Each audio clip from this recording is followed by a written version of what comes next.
Hey everyone, welcome to Karate Family Insider, the Monday motivator and news source from Virginia Martial Arts Center. I'm your host, Darren Myers, and happy Monday, July 28th. That's right, almost into the month.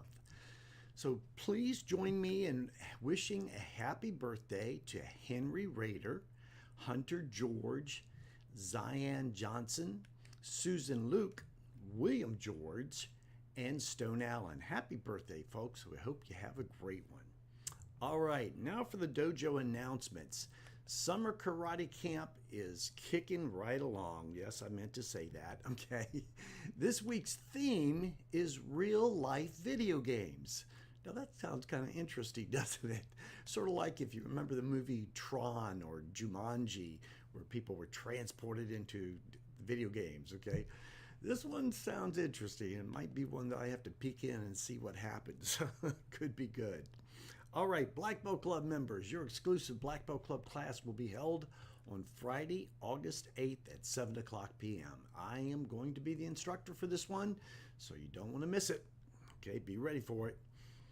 Okay, Greening Up testing was held last week, and what a test it was. We had 7 people testing for different brown belt levels, and it was quite a night at the fights. So being the only non-brown belt person in the fray was Charlie Watson, who earned his well-deserved green belt. Asher Page and Lorelei Calderon earned their San-Q brown belts, and Dove Page received her Ni-Q brown belt with 1 black stripe, and Emily Fike, Ainsley Page, and Drew Page, all of them earned their EQ brown belts with 2 black stripes. So congratulations, everyone. We are very proud of your progress. Now, you know it, work harder. All right, this week's summer theme nights is a fun one. On Wednesdays and Thursdays during the summer, we are doing a different theme each week, and it may involve something we do, something we wear, or something we bring to the dojo. So this week is our headband theme night. So wear your favorite headband and show your spirit and you're, just having fun. So the headbands, I do want to show you a little bit about how it works. It's pretty interesting. So first of all, give you a little history behind it. This is, of course, kind of a modern headband. These were the ones we got when we were doing the promotion for the Karate Kid thing. And it's just a basic piece of cloth you put over and just tie behind your head, okay? Nice, looks good, okay? We have these that you can, of course, get at the dojo. And this is kind of like what the old headbands were like, because this has a history behind it. And the headbands in Japan were a bit different. They were called hachimaki. And this is like a big piece of cloth like that. This one has a samurai on it, okay? So nice graphic there. But they were worn differently and for a different purpose back then, of course, okay? Now you got to think about the samurai warriors and all the armor they had. So they would take this headband, and it might have on it, like in kanji, their clan or their maybe a war cry like Banzai, victory, or something like that. So they would take the headband, take that big piece of cloth there, and I'm going to do this. I'm going to take my glasses off, and they would put it behind their head like that, wrap it around in front, and cross it, and then cross the other side. They don't actually tie it, okay?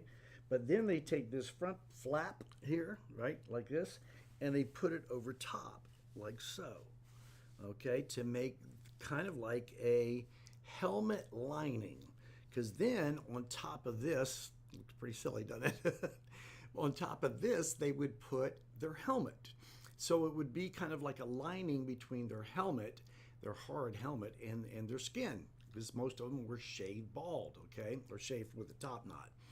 And then also a very important part of it is it would help to keep the sweat out of their eyes while they're in the middle of battle, okay? So they could move and all that stuff and not have, try to wipe sweat and that kind of thing. So that's what the hachimaki was actually for. And there were probably some other uses, but I wasn't around that during those days. I'm not that old. So anyway, Wear your headband. If you haven't got one, get one from the dojo, and it's going to be fun. All right. Now it is time for the lesson of the month, which is on forgiveness and begins with our quote of the week. Mistakes are always forgivable if one has the courage to admit them. That was actually said by Bruce Lee. Interesting. So think about it. Sometimes we have to ask for forgiveness as well as being willing to give it. So we've all made mistakes, right? I mean, usually the mistakes we make are small, like messing up a drilling class, or maybe they only affect us, like stubbing your toe because you weren't looking where you were going. However, sometimes our mistakes hurt other people, whether we mean to or not. When something we say or do hurts someone else, it's important, very important, to apologize and ask for forgiveness.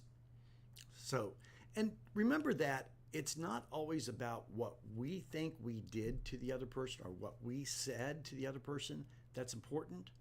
What's important is how they think what we meant from what we said or did. It's important what they feel. So, when was the last time you had to say you were sorry? Yeah, I mean, we've all had to do that, right? Did you want the other person to actually forgive you? Of course we did, okay? We wouldn't say we were sorry if we didn't, okay? So you have to mean it. You really do. But now, imagine someone is asking you for forgiveness. Should you treat them the same way you would want to be treated? Think about it.